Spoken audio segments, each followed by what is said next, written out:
अस्सलाम वालेकुम, मेरा नाम डॉक्टर शफीक चीमा है।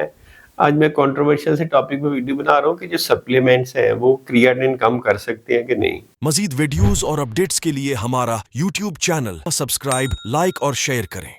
तो मेरा तो बहुत ज़्यादा इन पे नहीं है, लेकिन बड़े कॉमनली यूज़ होते हैं। यूरोप में भी यूज़ होते हैं, इंडिया में भी यूज़ होते हैं, पाकिस्तान में भी। यूएसए में थोड़ा सा इशू है, बहुत ज़्यादा एफडीए अप्रूव नहीं है। लेकिन फिर भी कुछ ना कुछ इसका इस्तेमाल है और कुछ ना कुछ लिमिटेड सी एविडेंस भी है। ये नहीं है कि बिल्कुल ही फ्लॉप है। तो उसमें कुछ सप्लीमेंट्स की बात करेंगे। ये मुख्तलिफ तरह से आपका जो है ना वो यूरिया क्रिएटिनिन को नीचे करते हैं या किडनी के फंक्शन को थोड़ा बेहतर करते हैं। एक तो एंटीऑक्सीडेंट के तौर पे इस्तेमाल होते हैं, कुछ कुछ थोड़ा सा ब्लड प्रेशर कम करके उनका इफेक्ट है। कुछ जो है बेसिकली वो जो ब्रेक डाउन प्रोडक्ट है, वेस्ट प्रोडक्ट है, यूरिया वगैरह, उनको गट में मेटाबोलाइज करके अमोनिया बना देते हैं। तो वो अमोनिया फिर आपके स्टूल्स के साथ निकल जाता है और वो ब्लड में नहीं आता। और कुछ जो है वो नाइट्रोजन का बिल्डअप इस तरह से काम करते हैं कि उनमें आप जो है वो जो प्रोटीन या अमीनो एसिड के अंदर नाइट्रोजन होता है उसको रिप्लेस कर लेते हैं कीटो एसिड से, जो कीटो एनालॉग्स होते हैं। तो वो नाइट्रोजन इस तरह से बिल्ड नहीं होता। प्रोटीन भी लेते हैं अमीनो एसिड की सूरत में, लेकिन वो बढ़ती नहीं है क्रिएटिनिन। तो मुझे इनके बारे में सिर्फ ये नहीं पता कि एक्चुअली अंदर से गुर्दे को भी कुछ इम्प्रूवमेंट लाते हैं कि नहीं लाते। यूरिया क्रिएटिनिन थोड़ी सी कम करने की एबिलिटी होती है। इंडिविजुअली बात करते हैं। नंबर 1 तो है प्रोबायोटिक्स। प्रोबायोटिक्स आप इस तरह से समझ लें, बेसिकली अच्छे बैक्टीरिया हैं जो कैप्सूल में सारे पैक करके मिलियंस और बिलियंस में आप खाते हैं, जिसकी एक प्रोडक्ट रिनाडेल के नाम से कॉमनली अवेलेबल है। ये आपका जो है ना ब्रेक डाउन कर देती है यूरिया को, गट के अंदर अमोनिया में कन्वर्ट कर देती है।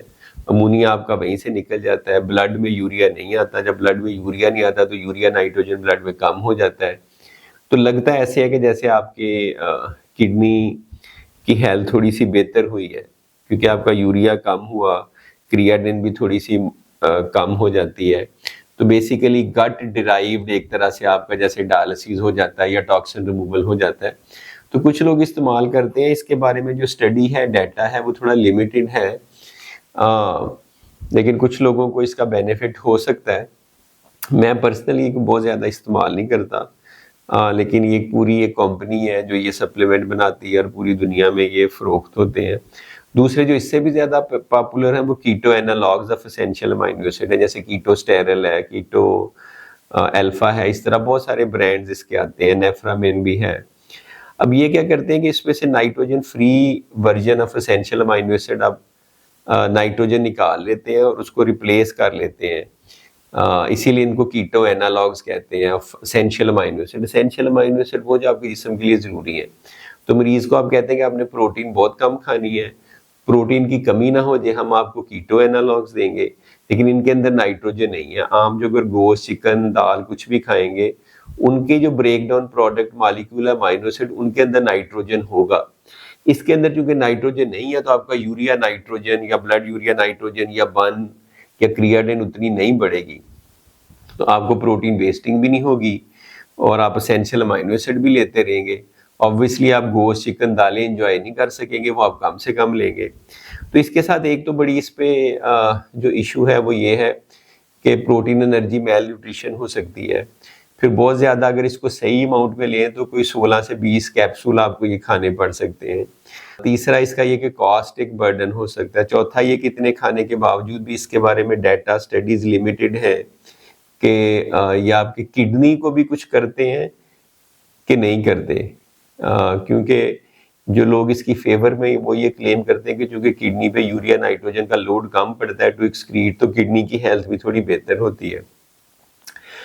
तीसरे नंबर पे टॉरिन है, जो पाकिस्तान में टॉर्निया, इंडिया में नेफ्रोसेव के नाम से आती है। ये भी basically sulphur containing amino acid है। ये एंटीऑक्सीडेंट है। ये स्ट्रेस जो है ना, ऑक्सीडेटिव स्ट्रेस कम करती है, एंडोथेलियल डिस्फंक्शन बेहतर करती है और ब्लड प्रेशर कम करती है। तो एनिमल में इसका काफ़ी डाटा है, ह्यूमन में लिमिटेड डाटा है कि इसका बेनिफिट है। इसमें जो कि पिल्स बहुत ज़्यादा नहीं लेनी पड़ती हैं, 1 से 2 लेनी पड़ती हैं, थोड़ा ब्लड प्रेशर भी कम होता है, एंटीऑक्सीडेंट भी है।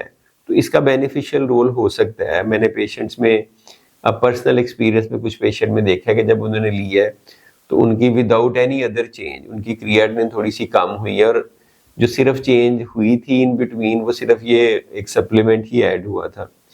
तीसरा एन एसिटाइलसिस्टीन है। एन एसिटाइलसिस्टीन भी एक एंटीऑक्सीडेंट के तौर पे काम होता है, ऑक्सीडेटिव स्ट्रेस को कम करता है, किडनी का ब्लड फ्लो थोड़ा इंप्रूव कर सकता है। जब किसी मरीज को डाई देनी होती है सीटी स्कैन करते वक्त या एंजियोग्राम करते वक्त, तो कुछ बहुत ज़्यादा डाटा है कि एन एसिटाइलसिस्टीन देने से, अम्यूकोलेटर साशे के नाम से इधर पाकिस्तान में अवेलेबल है, देने से आपके किडनी डैमेज होने का चांस कम होता है। लेकिन ये डाटा भी लिमिटेड है, और बहुत ज़्यादा स्टडीज़ ने जो मेटा एनालिसिस है वो यही शो किया है कि शायद बहुत ज़्यादा बेनिफिशियल नहीं है। तो ये कॉम्बिनेशन में भी मिलता है टॉरिन के साथ, जो इंडिया में नेफ्रोसेम मिलती है उसमें साथ एन एसिटाइलसिस्टीन है। पाकिस्तान में जो टॉर्नी है उसमें साथ टॉरिन के साथ कोएंजाइम Q10 है शायद, उसका भी एंटीऑक्सीडेंट रोल है। पांचवें और आखिरी नंबर पे कुछ लोगों का ख्याल है कि ओमेगा 3 फैटी एसिड जो फिश ऑयल है वो भी एंटी इन्फ्लेमेटरी है, इन्फ्लेमेशन कम करता है, सोजश कम करता है, ब्लड प्रेशर कम करता है, लिपिड मेटाबॉलिज्म को बेहतर करता है, गुर्दों की खराब होने की रफ्तार को कम कर सकता है।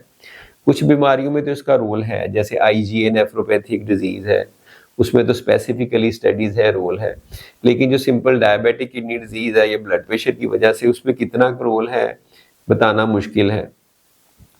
तो बॉटम लाइन ये कि बहुत सारे लोग इस पे लगे हुए कि कोई ऐसा सप्लीमेंट या कोई ऐसी चीज मिल जाए, हर्बल हो या अदरवाइज हो, कि जो रूटीन की सारी ट्रीटमेंट चल रही है उसके साथ एडिशनल बेनिफिट हो।